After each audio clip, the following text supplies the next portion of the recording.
Welcome back. D-Day finally here. State of war in Uttar Pradesh, beginning after weeks of intense politics, Rajniti. The Jat and Muslim-dominated belt up for grabs in this phase one. Voter turnout around 8%. Urban Noida, Bagpat and Aligarh leading the polling trends. Long queues seen outside many polling booths. And every party attempting to woo the voters of Western UP. Remember, because of COVID norms, you couldn't have the large rallies. So social media was an important element. And that's what I want to get you in, Rahul Srivastav, on. How has that played out in comparison to previous elections? More door-to-door campaigning, much more emphasis on social media. How has that worked on the ground, Rahul, when you've been traveling across Western UP? Rajdeep, there has been, I think COVID has not been good for campaigning, primarily because of a lot of restrictions.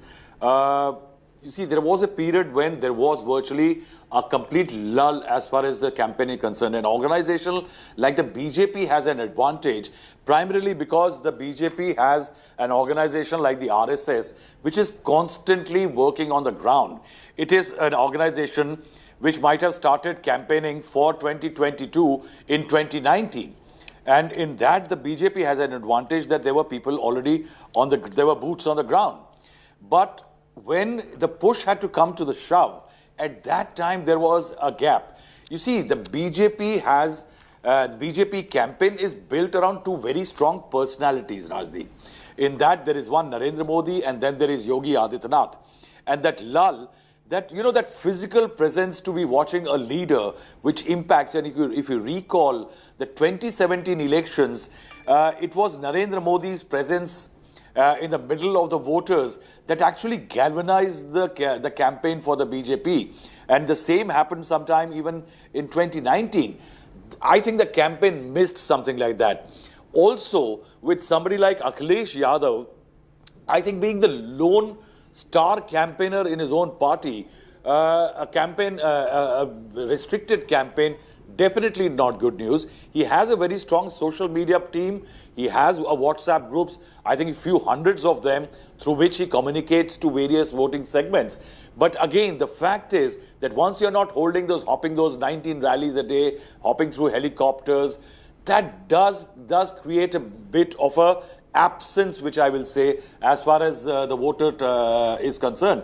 Because what I'm watching is that there is definitely some sense of resentment after 5 years against the Yogi government. But the opposition seems to be, because of the lack of campaigning. You see, Rajdeep, we say that these new norms are better in terms of election campaigning. You see, the streets are bereft of any sign that there is an election on. Those Jhanda Patri banner hoardings, they're all missing. And I think these social media platforms have become perhaps the new avatar. But in a state like UP, where access to internet, especially in rural belts, is limited, I found that what leaders are saying outside, this is the first time in the last few years that what the leaders are saying outside, there is a bit of a gap in those deep rural hinterland belts where internet access is poor and where people don't have access to smartphones.